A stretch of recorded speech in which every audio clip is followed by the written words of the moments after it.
আজকে তো দেখছি একটা বোতলও নেই। ওই তো এখানে একটা বোতল, তো টুকায়নি।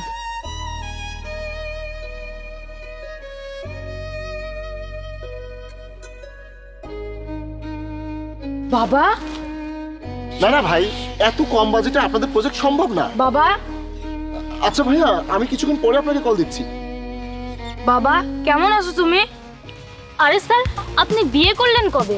আরে অপু, তুমি এতদিন ধরে আমার পেয়ে হিসেবে আমার সাথে থাকো, তুমি কি জানো না যে আমি বিয়ে করেছি কি করিনি? আচ্ছা বাবু, তোমার মনে হয় কোথাও ভুল হচ্ছে? না, আমার ভুল হচ্ছে না, তুমি আমার বাবা, আমি মিথ্যে বলবো কেন? আমার মনে হচ্ছে আমার চেহারার সাথে তোমার বাবার মিল আছে, তাই তুমি ভুলে আমাকে বাবা ডেকে ফেলেছো, তাই না? হে আল্লাহ, আমি আমার হারানো বাবাকে ফিরে পেয়েছি, আমাকে আর বোতল টুকাতে হবে না। এই, কে তুমি? আর কি বলছো এসব? আমি কেন তোমার বাবা হতে যাব?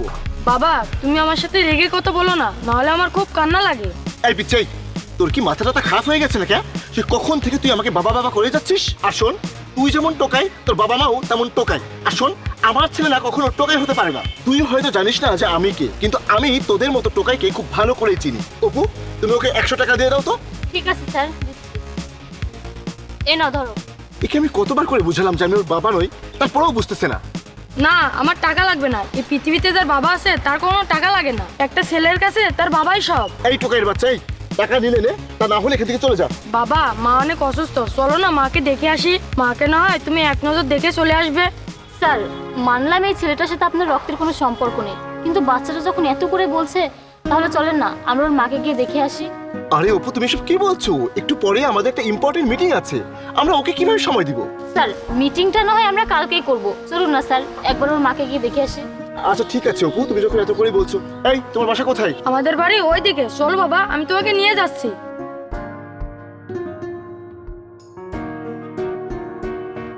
এই ছেলে, তুমি আমাদেরকে কবরস্থানে নিয়ে আসলে কেন? এখানে কি মানুষ থাকে? বাবা, মা তো কবরস্থানেই থাকে। মানে তুমি সব কি বলছো? এই বাচ্চাই, তুমি কি ফাজলামি করে আমার সময় নষ্ট করছো? বাবা, আমি মজা করছি না, সত্যি মা এই কবরস্থানেই থাকে। আচ্ছা ঠিক আছে, বুঝলাম যে তোমার মা কবরস্থানে ঘুমায়। ঠিক আছে, তাহলে তোমার মাকে ডেকে নিয়ে আসো। বাবা, তুমি কি বোকা নাকি? যে একবার কবরস্থানে ঘুমায় সে আর আসে নাকি? আরে বাবা, তুমি সব কি বলছো? আমি তো তোমার কথার কোনো আগামাথায় বুঝতে পারছি না। ভাই, আমি আপনাকে বুঝিয়ে বলতেছি। আপনি কে ভাই? আপনাকে তো সঠিক চিনলাম না।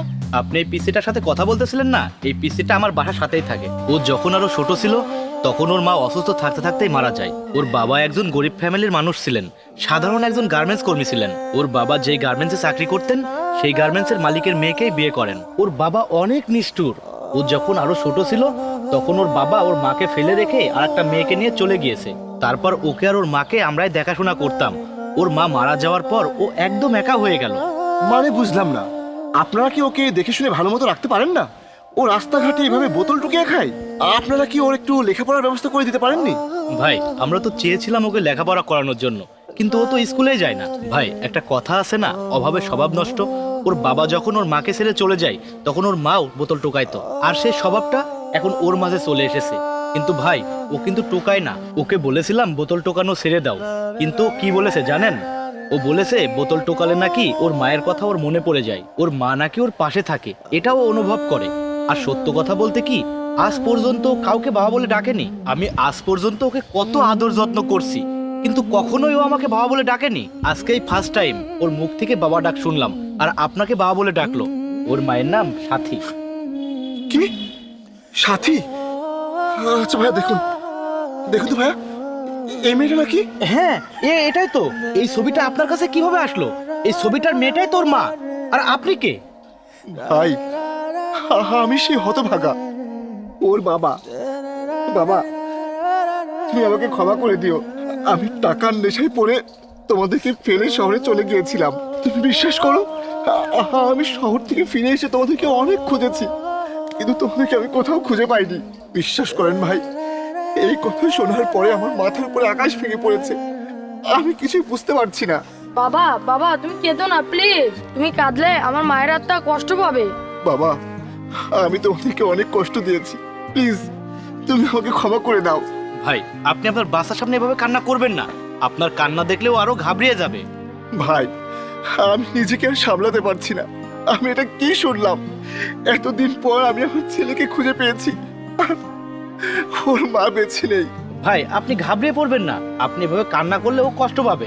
আপনি দেখুন ওর চেহারাটা ওর মায়ের মতো পেয়েছে। ভাই আপনাকে একটা রিকোয়েস্ট করি, আপনি এতদিন পর যখন আপনার সন্তানকে ফিরে পেয়েছেন তখন ওকে আর কষ্ট দিবেন না। আপনি যদি এখন ওকে কষ্ট দেন তাহলে ওর মায়ের আত্মাটা আরো অনেক কষ্ট পাবে। বাবা তুমি আমার বুকে আসো বাবা, আমি তোমাকে আর কখনো কষ্ট দিব না।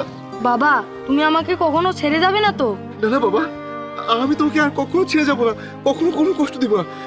তুমি এখনই আমার সাথে আমার বাড়িতে যাবে, চলো।